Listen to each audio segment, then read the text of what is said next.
paradise. Simply look around and view it. If you want to see hell, it's right there also, right? A lot of that lately, tricky times. It's hard to know whether we should bury our heads in the sand or turn on the evening news, as it were. But perhaps the evening news is burying our heads in someone else's sand, right?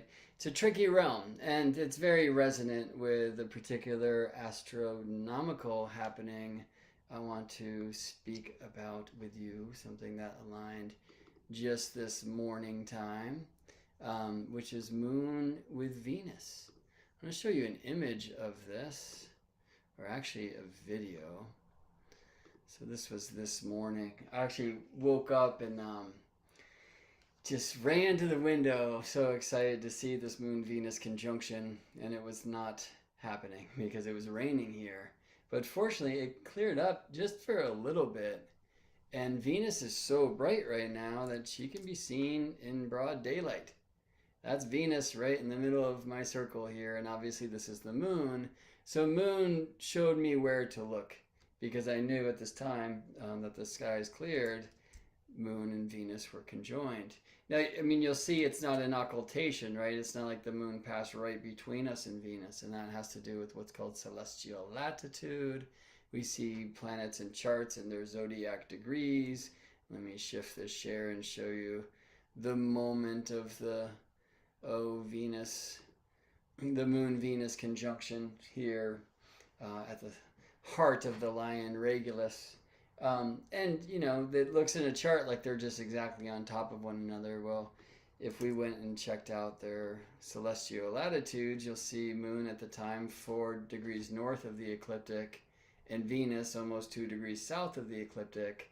So while that they were exactly conjoined in celestial longitude or zodiac degree, they were like 6 degrees apart from one another, right? And this is what that 6 degrees apart from one another looks like when I'm like all the way zoomed in with the zoom lens that I have. I'm just going to play this because I wanted to zoom out and show that I'm looking at this during broad daylight, as if you can't tell because of the color of the sky, right? Where's the sun in the moment of this frame? Right? Remember that Diana always aims her bow at her brother Apollo, right? So with the moon's bow and this waning crescent pointing this way, that's where the sun is. So what I'm going to do in this video, in a very shaky fashion, is zoom out so you can see the sun as well. But as it is, I was looking at moon reflecting and Venus reflecting sunlight to my earthly eyes, and so Earth sent one of her messengers to us right here. And it inspired me to share, because there's something about Vulture and this current Moon-Venus alignment. Let me rewind this a frame or two and we'll get our friendly Vulture back in the scene. Look at this, like literally, it's amazing. Here's the moon. Venus would be like right here, and this far zoomed out, I can't see her anymore. It's like fuzzy and whatever. But like, look at the moon, right? Sun, obviously. Watch how this Vulture flies right through the moon from my point of view. Like literally just occulted the moon. And I think flew through Venus as well. I really can't see Venus there. If we rewind, right, it's like a different level of zoom, but this is how far Venus is from the moon as I'm coming out. I think the Vulture just flew right through those great goddesses of the sky. Amazing. So why am I so excited about the Vulture? Because according to the shamanic astrology mystery school tradition, this is the third eye gate of Inanna, or Venus's descent. I'm going to have to bring up another little thing to show you a table around that and try to speak about what that means. and more importantly, what it can mean for us and just what we can do about this to kind of successfully connect. All right. Um, so, just generally speaking, Venus, because she, like Mercury, orbits between Earth and the Sun, we have a different experience of Venus in our sky than we do with exterior planets like Mars, Jupiter, and Saturn. Imagine you are the Earth, and let's get copper, Venus. You are the Earth, my face is the Sun, all right, and this is Venus. So every 19 and a half months, Venus will come between Earth, that's you, and the Sun, that's my face, like this. Okay, interior conjunction. Now she's typically up here or down here. She will only actually be seen. Technology helps crossing the face of the sun twice in a human lifetime, and the gig is up. That was 2004 and 2012 in June in the sign of Gemini, right? So we won't have what's called a Venus transit of the sun, Venus visibly crossing the solar disk, but Venus-Sun conjunct in the zodiac, right? Just like we saw in that image, Moon and Venus are perfectly conjunct, but also 6 degrees apart. It's like that with Venus and the Sun when Venus conjoins the Sun too. Now, because Venus's path is between Earth's path, like you're doing that, right, and the Sun, she has 2 types of solar conjunction. So one is this, which the astronomy calls the inferior conjunction, which means below. I learned it as interior conjunction, which sounds less ridiculous and kind of makes more sense, right? Because Venus is between us, that's you, Earth, and the Sun, right? And then Venus has an exterior conjunction back behind the Sun, right? We don't see either of these things with our eyes because the Sun is bright and blinding, right? So when planets get so close to the Sun, they go what we call under the beams and disappear. Now, when Venus does this and she comes between Earth and the Sun, that's Venus retrograde. And she only disappears for like 2 days to 20 days, depending on the cycle where on Earth you're looking from. All right, and this is like the oldest astronomical records we have. They're called the Venus tablets of Amasuduka, and they just track this.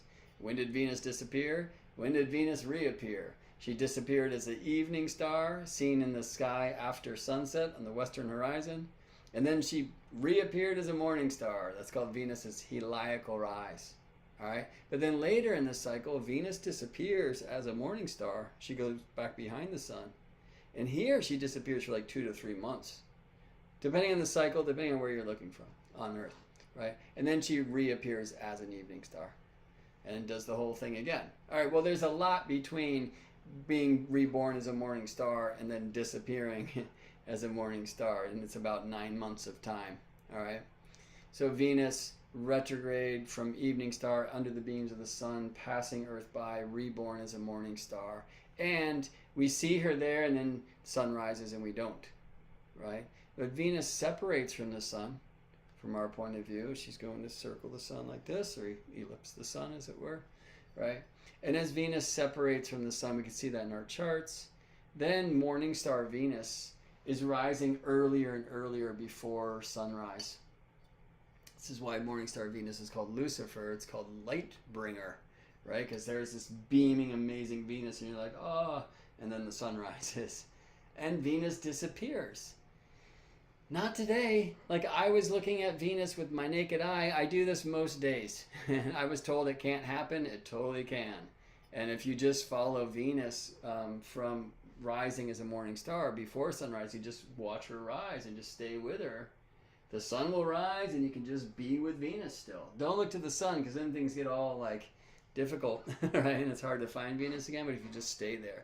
And on days like this, when they happen once a month, when Moon conjoins Venus, then you can just go to the moon and look around the moon and there's Venus, right? So I was sad to miss Venus before sunrise today, gleaming. I would have seen Regulus, the heart of the lion, and Moon and Venus in this great triangle. Clouds weren't having it. Clouds weren't allowing it. So I went out when they were actually conjunct, the sky opened up, and there they were in broad daylight. And I'm looking at Moon and Venus and then bringing in the sun, you know. It's incredible. So why does this have to do with the third eye? And what about vultures? Okay. Well, a few things. So, in the great story of Inanna's descent, which I hope you're familiar with, maybe the oldest story known, at least the oldest one that we have found written down or chiseled into tablets from Sumer and maintained in the kind of Babylonian tradition is Ishtar. All right, so this is like modern day Iraq. Um, Inanna, having become queen of heaven and earth, hears the call of her sister Erishkigal in the Kur, which is an underworld. She hears her sister's pain and she chooses to descend into the underworld, which the living typically do not. So she can help soothe her sister who's lost her husband, Gugalana, the bull of heaven. Very likely this speaks, by the way, of a transition from the age of the bull to the age of the ram. Inanna, just before she descends, has married Dumuzid, the shepherd. See, ram, right? Aries. Whereas her sister Erishkigal has lost Gugalana, the bull of heaven, bull Taurus, right? So as it is with the turning of the ages, or precession of the equinoxes, the equinox point will shift, what we consider to be retrograde through the zodiacal order. All right, so from the age of the bull to the age of the ram. So Inanna descends and she equips herself with the 7 sacred adornments called the Mi. It's this word that just hasn't been translated, and maybe it has. Anyway, the crown of the steppe and the lapis earrings, though I like to say bindi, and then the double-stranded lapis necklace and the golden breastplate called Come Man Come, and the girdle of birthstones and the ring of power and the red robe. Ring of power probably hanging down here near sacral chakra, because you can see in these, right? Crown, earrings, again, I like bindi for third eye, throat, necklace, breastplate, the heart, right? Girdle of birthstones at the solar plexus chakra. Yeah, this is why I always hang the ring of power, because then it's down here at the sacral. And then the red robe, right, representing the root chakra, or so it would seem. I mean, there's nothing like illicitly saying in these tablets like, hey, these are the human energetic centers or whatever. But this has been seen by many teachers, including my first astrology teacher, who was Daniel Gemario at the Shamanic Astrology Mystery School, and others from that tradition, like Kaylin Castell, Tammy Bronk, Sheridan Semple, Eric Roth have like taken this flower and helped seen it blossom in his own way. Adam Gainsbourg, Gary Caton and his, and then obviously many others have done amazing work with the Venus Sun cycle, like Ariel Gutman, Yulia Simas, are a couple that come to mind, and there are many others. Yeah, in the Shamanic Astrology Mystery School tradition, which this table here is based upon, they look to Venus's heliacal rise to define the archetypal intent of the entire 19 and a half month cycle of Venus between Earth and Sun to the next time she does that. All right. And that would be not this one shown in bold, but sometime around here where Venus and Sun are separated by about 10 degrees. That's like a decent astronomical convention from a global perspective of Venus now seen rising. Like this image that you see here, this is Venus returning after months of invisibility as an evening star. So this is the sunset west, and Owl and I were watching Venus. She's 10 degrees from the sun that day. It was the first day I saw Venus. But I've seen Venus when she's 5 degrees away. I've seen Venus actually closer than that with the sun. And so I'm leaning now more towards, as I do with new moons, to the actual conjunction. And so that's what's kind of shown in bold here and shown mythically as Inanna receives the Mi. If you know the story, then you'll know where that lies in the story. For me, this is, in the story, it's Inanna visiting Father Enki, a god of wisdom, at the Abzu, which I believe is the part of the sun that's facing us, where I believe Erishkigal's Kur is the part of the sun that's facing away from us. That's where Venus is. Here, at the exterior conjunction, where now she's as far from Earth as possible, back behind the sun. Like we don't even have any evidence that Venus exists when she's back there, or really here, you know. But here again, it's like 2 days, maybe a week, 2 weeks of Venus disappearing as an evening star and then reappearing as a morning star. You're like, oh, hi. Well, you're over here now. Okay. Right. And what happens after Venus is reborn as a morning star? The next day, she's further from the sun. She's retrograde at the time. The sun's always direct, right? So that this phase angle, we say, between the two is opening up. And it gets wider and wider until it maxes out. That hasn't happened yet, by the way. That'll be in a couple of weeks around, I think, October 23rd in this cycle. And that maximum elongation from the sun means Venus will be rising, you know, well before sunrise and achieving a great height before sunrise. Now, there's many other amazing astronomical factors that help us understand why, if you watch the sky, Venus does not necessarily achieve her greatest morning star altitude at sunrise at that time of greatest elongation. So much in this, things like celestial latitude, things like the angle of inclination of the sign that the sun is in at sunrise. That's called the straight and crooked signs traditionally, and it's too much to get into now. What you can see in a chart, and likely this is why, I don't know, well, I'll say this, like spiritual technology was created this way or mapped this way by Daniel Gemario. What you can see in a chart is Venus stationed direct, or you can see that in the ephemeris, right? Tracking planetary positions. And when Venus stations direct, she's not that far from the sun, not as far as she can get. The maximum she can get is 48 degrees, by the way. But while that distance will continue to elongate, because even now Venus is no longer retrograde, she's now direct, you know, between reverse and drive, we have to put it in park. And when Venus is parked, that's called stationing, the sun is separating from Venus, right? So the angle between them is still opening up, right? Anyway, generally speaking, Venus is born as a morning star. She slowly achieves her great height, and then she descends slowly every day when she is moving at a speed faster than that of the sun, faster than about 1 degree per day, and she gets up to about 1.25 degrees per day. She's now closing that gap between the two, right? And our experience of that, day by day, is Venus lower in the sky at sunrise, lower and lower and lower and lower, until finally she gets so close to the sun that she disappears into the sun's beams. She disappears for like 2 to 3 months. That's Venus going back here behind the sun. And then she reappears as an evening star. And that's what you're looking at in this photo here. Venus's heliacal rise in the west as an evening star after the sun sets.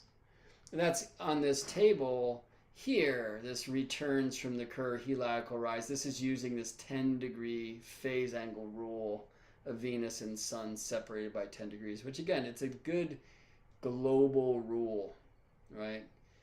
But I would suggest you want to time this to your local experience. When do you actually see Venus reappearing? When do you see Venus disappearing? Okay. Well, this like chakra color coding, and you'll see here on October 10th, 2023, that's today, this gate of perception, third eye chakra clearing. All right, I want to show you over here, third eye chakra reactivation. All right, what is this about? Well, as Venus descends, right, it's the morning star, about once per month, the moon comes in to conjoin Venus. And we get this beautiful conjunction, moon and Venus. Maybe the most beautiful, right? These are the brightest beings of our sky besides sun. Yeah? It's always a crescent moon because Venus never gets more than 48 degrees away from the sun, right? So and usually you'll see this more when Venus is like 40 degrees away or 30 or whatever. Like, let's look at the chart for today. We have moon meeting Venus here at the second degree of Virgo. And the sun's 17 Libra, right? So what is that? That's 46 degrees. Yeah? Did they show a semi-square here? Moon, semi-square, sun. All right. Venus semi-square sun within a degree, right? Semi-square being 45 degrees, yeah? Well, next month when Moon conjoins Venus, da, da, da, da, here they are. It's still about 45 degrees. And then the month after, you'll see they're about 42 degrees. All right, well, I do the math, I already have. All right, so like here's their phase angle today, about 46. The maximum elongation in this particular cycle, October 23rd, 46.5 degrees between Venus and the Sun at that time. And then their next conjunction, the next Moon-Venus conjunction, where we say throat chakra clearing, about a semi-square again. But then look at the next one, the heart chakra. Now it's only 41.5 degrees. And then 36 degrees here for the solar plexus, and only 29.5 degrees for the sacral. And for the root chakra, down to 22, you see. Now if you begin these things, these chakra gates, with Venus stationed direct, okay, that's here. Some, like Gary Caton, begin instead with Venus's maximum brightness, which is achieved when Venus is about 40 degrees from Sun, novile Sun. All right? And depending on the cycle, sometimes you will not have a moon gate before maximum brightness. Sometimes you do. If you start them after Venus station direct, where in a sense, though, Venus and Sun are still increasing their phase angle, and Venus is still getting brighter. Venus station direct, in a sense, she's kind of archetypally set an intention for chasing down the Sun. Could be a way that we might support this particular way of mapping the cycle. But if you do from Venus station direct, and you start counting these Moon-Venus conjunctions from crown chakra, right, through the 7 to the root, there's typically 7 Moon-Venus conjunctions as Venus, from like height as a morning star, is descending to go back into the beams of the Sun. All right. Some cycles, including this one, have or can have an 8th visible Moon-Venus conjunction, which I call the elder moon gate. And here you see Venus at the time of this 8th Moon-Venus conjunction after Venus station direct in this particular Leo-Venus cycle, or Leo-Gemini cycle, as I call it. This 8th gate will likely be visible, especially in southern hemisphere skies. 15 degrees is pretty good for Venus visibility, globally speaking. So I don't want to get too much more technical than that. I'll just say that when Venus returns as an evening star, she's very low. You see her, then she sets. The next day you see her for a little bit longer, then she sets as she's separating slowly from the Sun. And then there are about 7 of these Moon-Venus conjunctions on the evening sky after sunset, as Venus now retrieves or reclaims her great height as the goddess of the evening sky. All right. Well, there have been many traditions, like the Mayan, like the Greek, Roman, that had different names for Venus as morning star and evening star. There are many idiots who believe that the archaic ancients actually thought it was a different planet. They are idiots. They didn't think it was a different planet, I'm sure. They knew that morning star Venus and evening star Venus have different energetic contribution to yours and mine and the other beings of this earth and Earth herself. Yeah? So, Lucifer is morning star, the light bringer. Vesper is evening star in the Latin tongue. Or Quetzalcoatl in Lolok. Or, like there's lots of different ways of looking at these two different energies of Venus, who's waking up before the sun as morning star, or waiting for sun to set to appear as evening star, right? It's very different energies for you and me when we're out before sunrise than when we're out after sunset. Yes? Okay, day and night, y'all. Early morning, right? And sunset time, like just a very different vibe. Agreed? Cool. Well, we got that straight. So anyway, if we use the schedule put forth by the Shamanic Astrology Mystery School's approach. Now, by the way, Daniel's at the Turning of the Ages Mystery School. in Kaelin Castell at Venus Alchemy. If we use that time frame, Venus station direct, start counting the Moon-Venus conjunctions as moon gates. Then in this particular cycle, where Venus aligned between Earth and Sun in the sign of Leo, so a Leo cycle, the first Moon-Venus conjunction was on September 11th, interestingly. And so Moon met Venus at 13 1/3 degrees Leo, which is fun. The Moon moves 13 1/3 degrees per day in the sign of the Sun. And then here we are now at 1 1/3 degrees Virgo for today's third eye gate. Okay, well, what do you do about it? And this is why I was so amazed to see Vulture literally fly through Moon, who's at the center of my circle here, in Venus this morning, as I was witnessing this beauty and recording it to show you that Venus is indeed visible as a morning star, even during broad daylight, when she's in a state of such incredible brightness as she is right now. All right. Well, why am I excited about Vulture? Because of this. Here, let me find another example. Buttons. Because of this. These beautiful happenings. You will typically see the Vulture emerging like from the third eye. This looks like a replica of King Tut's. Yeah.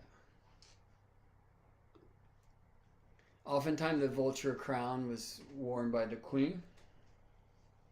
But importantly, like here we see this is from Tut. The Vulture and the Cobra together. All right. Well, this has to do with unifying the two worlds of Egypt. So this is the red crown. All right. And here we're speaking about Lower Egypt. I believe these two are actually backwards. And then this is the white crown of Upper Egypt. Interestingly, Southern Egypt is called Upper Egypt, and Northern Egypt is called Lower Egypt. Now, some suggest that this is because the Nile River flows from the south, the mountains in the south, in Ethiopia, to the mouth at the Mediterranean Sea, somewhere near, at the Mediterranean Sea. Right? I'm sure it is because in Northern Hemisphere places like Egypt, the sun is up above the ground, achieving its greatest daily height due south. In that the sun, of course, setting in the west, then goes into the duat, or the underworld, to use a term from Kemet, and sinks down and achieves its greatest altitude beneath the ground, so negative altitude, right? Due north. That's the midnight sun, right? So sun upper in the south and lower in the north.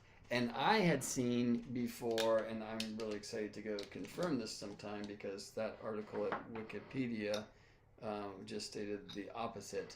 But I have seen before that Southern Egypt, which is Upper Egypt, again, the sun is high in the south in Egypt every day, was associated with the vulture crown.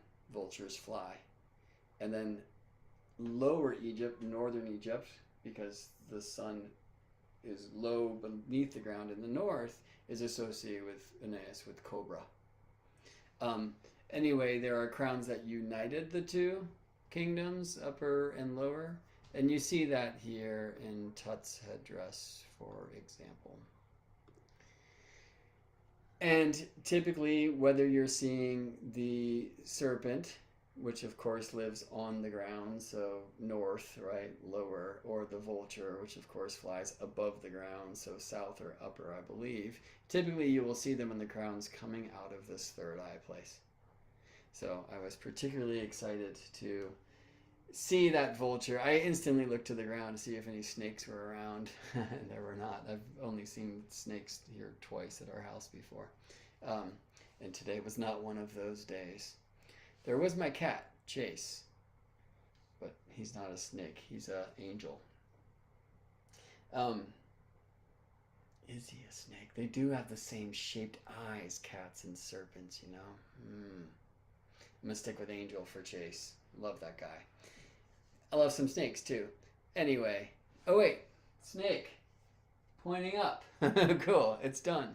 So, what can we do about this? Well, in general, for these 19.5-month Venus cycles, they're very great to work with in regards to, as all things life, setting an intention and seeing that through. Now, Venus in this particular cycle came between us and the sun in the sign of Leo.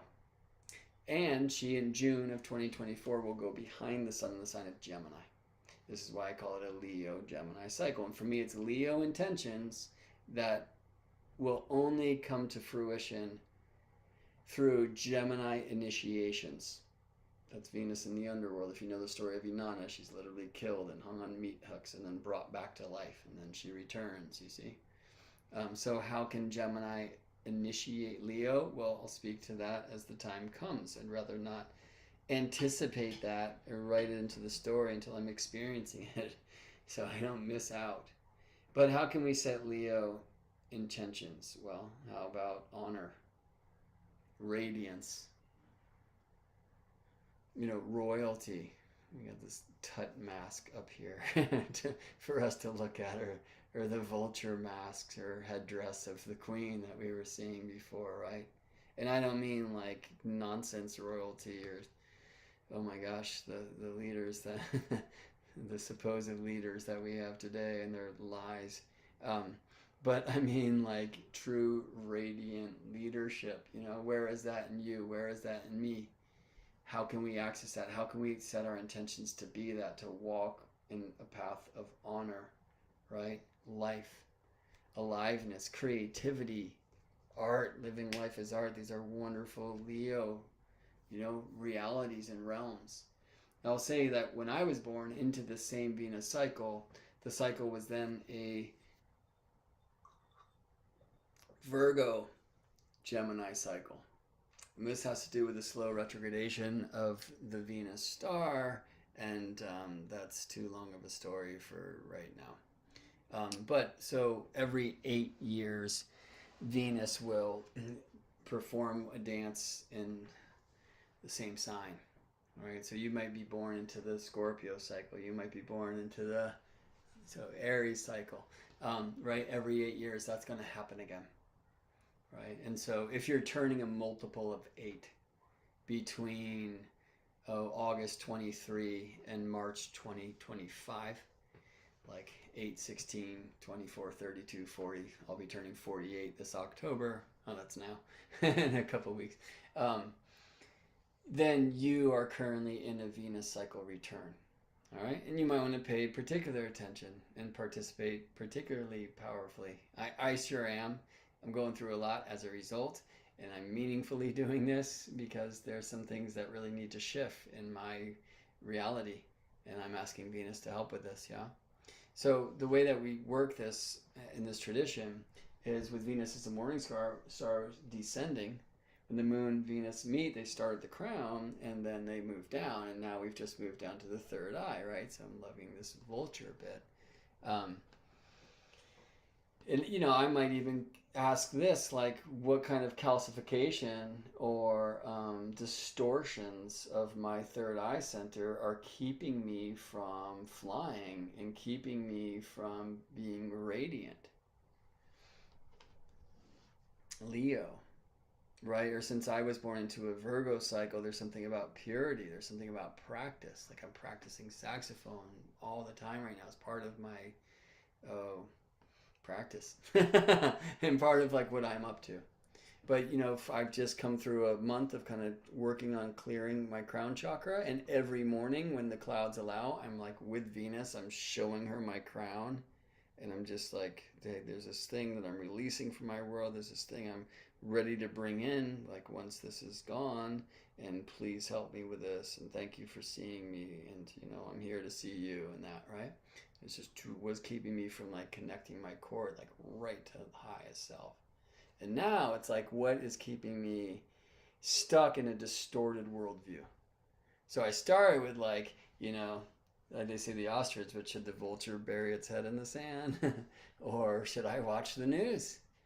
Well, watching the news might be burying my head in the sand, right? Like that's the challenge, not only of our time, but of all time, right? And like, the challenging purpose of media, even, right? So, I want my heart to be connected to the heart of the world. Like, I want to stay present with some of these just terrible things that are happening. But I also want to stay aware of the potential manipulation in the way that the information is being presented to me, and the information that's try to find the information that's not being presented to me, and consistently check in with my heart. Like Venus is a very good reminder of this, right? And so clearing this center, right? It's not only like, am I receiving clarity, but am I offering clarity? That will be a little bit more resonant once we get to the throat chakra next month. The moon will conjoin Venus next on November 9th, starting about a month of cleaning throat chakra. So on the way down, Venus is morning star, we just clear, release, empty the cup, and prepare for this death and rebirth time, which will happen when Venus disappears to go back behind the sun. That's generally speaking like May through July of 2024. Early July, and then Venus comes back as an evening star, and then starting with the red robe, the root chakra, we start taking back the power. So like with the root chakra on the way down, releasing fear, right? Fight and flight, like that kind of, experience. And then through this death and rebirth, emptying the cup, being reset, like then taking back groundedness, right? So when I take back third eye again on the other side here, it's like, ooh, how am I just like, beaming and clearly seeing? How am I aligned to only clearly see like truth? You see? And like, but in a kind of Leo Gemini realm, like the many truths of creative, radiant amazement. That's the goal. We'll find out, right? But right now, I certainly know things that I can release that keep me in a distorted worldview. Some of that's just like, I don't even have to open my eyes. It's all in me. And, maybe that's true for all things that we experience. Maybe they're all in us, like, God, I just walked through a airport twice last week, It's a very difficult thing for me personally to be in that space and to like stay cool. Just like judgments, It's like, how do I like release that? Like, actually, there's a wonderful practice, and I wish I had ranted about this before. I was just in a really difficult airport experience the other day of like really working to see the light in everyone you see. Yeah. And so I see like a businessman, like, on his cell phone all loud so people around him can see how cool he is. And then instead of me being a dick about that, as I just was, right? And that's my general wiring. To instead be like, oh, damn, that guy's like conducting the celestial symphony, right? And keeping things going, sweet. And what's this person doing, right? Like, I've spent times in the heart of that practice of, and this is good Leo stuff too, and radiance and honor stuff. And look, we get rewarded with some Libra sunlight as this is being said, of like balance and beauty. Like, don't try to bring others to the light. Learn to see the light in them. Yeah? And this is good Leo stuff. So what here like is keeping me from being in that type of radiance? Or if I want to offer radiant flame, then I have to learn to receive it. And not only from the people that from whom it's easy to receive that, but especially from the people from whom it isn't, or I believe it isn't, because of my distorted perceptions. Yeah. And so amazingly, in this particular cycle, Moon and Venus meet in Virgo, which can be a very judgmental sign. Yeah, reflecting Libra light, but in a semi-square of tension. Yeah, and it all feels to me like that works pretty well for what's alive for us right now. All right, so I just want to end this by putting the chart back on the screen.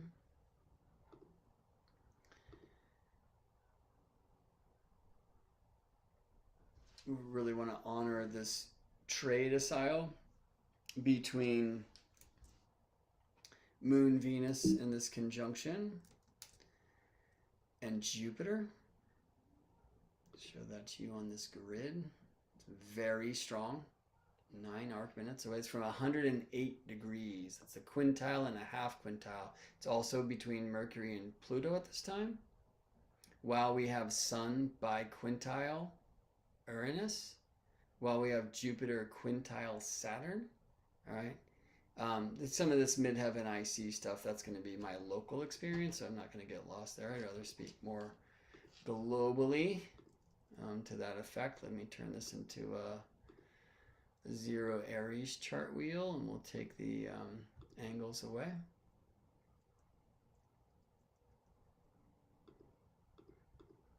I'll just show you if I cast a fifth harmonic of this chart, we're going to see strong connections between all those planets I just mentioned, like Jupiter and Saturn, who are quintile, will be conjoined in a fifth harmonic chart, like this.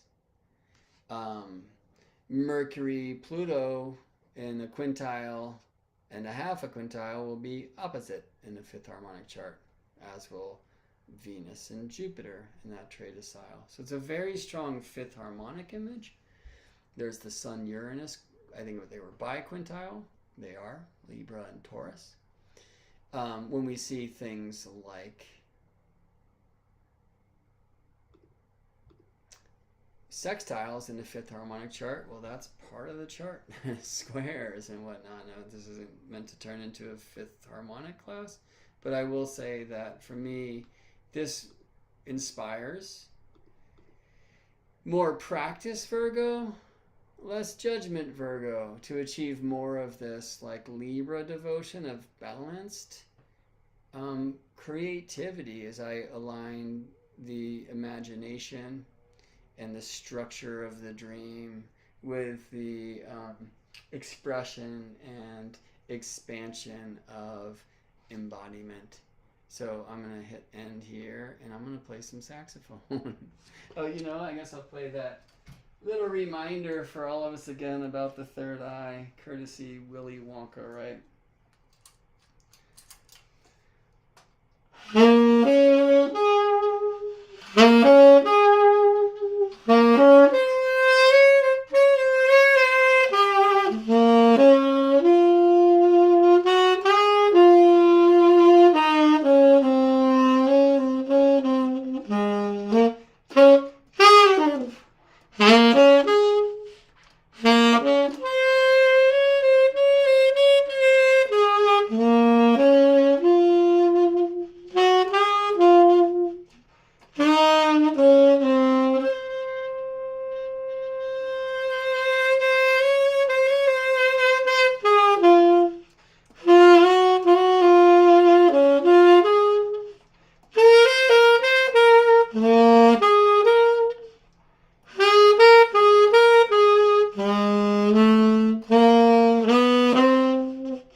Right, and I'm the greatest critic of myself, or I should say, I am the greatest victim of my criticism.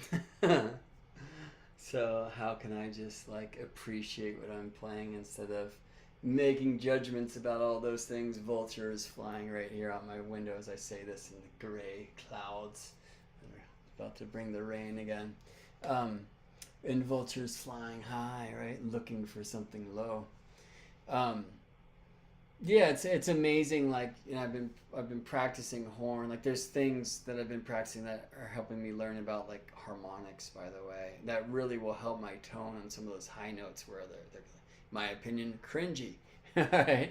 But I mean, like, I've been working on it, and it's amazing how like sometimes the things that are practicing, you know, it takes time before they come onto the stage, which, you know, this is kind of the closest I get to that. So this is like a really fun place for me to also be in some of the entanglements of like my distorted perceptions and my like distortions in my ability to perceive what's happening, right? And like as soon as I like get self-critical while I'm playing, then it's just a like negative feedback loop, and I can just hear the thing go apart. But that's for me to work on.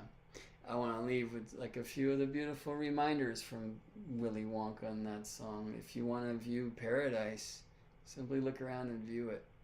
It's like a very important thing for us to remember to do every day, especially when things are difficult. Go love a tree. Go walk your dog. Okay, Izzy, in a minute, babe. About to walk her. She's gonna walk me. Thank you, Izzy. Um, you know, anything you want to, do it. You want to change the world, there's nothing to it. Because when you change you, you change the world. It's a Leo cycle. Y'all fix sign, fix yourself to fix the world. Um, can we be courageous and authentically admit some of our issues? We don't have to do that live on YouTube. Somebody rewind, retrograde, erase all that shit. But at least to ourselves, and hopefully also to like loved ones, right? Yeah, so one of the greatest ways that like the healing of the heart awakens is when we allow ourselves also to be seen and healed. Yeah. All right, last thing I want to do, I actually tried to do this while I was playing and it was a bad move. It's pretty much a two-armed instrument. Is to check in just real quick with the live chat. I'm seeing some greetings from Don and Jen, hi, and from Sarah, hello, and from Pearl. Pearl, who saw Venus all day until cloud cover in the afternoon. Amazing, yes. Um, and hi, Natalie. And greetings and peace and love to all. Beautifully said. And hi, Tracy. Um, Great. Oh, cool. So Tracy's seeing those configurations of this particular cycle with your own nativity. Wonderful. Yeah. So importantly, and I think I said this before, but it's always worth repeating. We are all of the cycles. We are all of the seasons. We are all of the signs. Like our natal charts are so beautiful. They're so us, you know. But so is like the chart of this moment now. You are that too. Yeah. And so fully participating with all the opportunities that the heavens encourage, I say we should all do. All right, cool. Well, I'm going to walk the dog and then I'm going to go to grammar class and I'll see y'all some other time on the other side. Love and skylights to you. See you in space.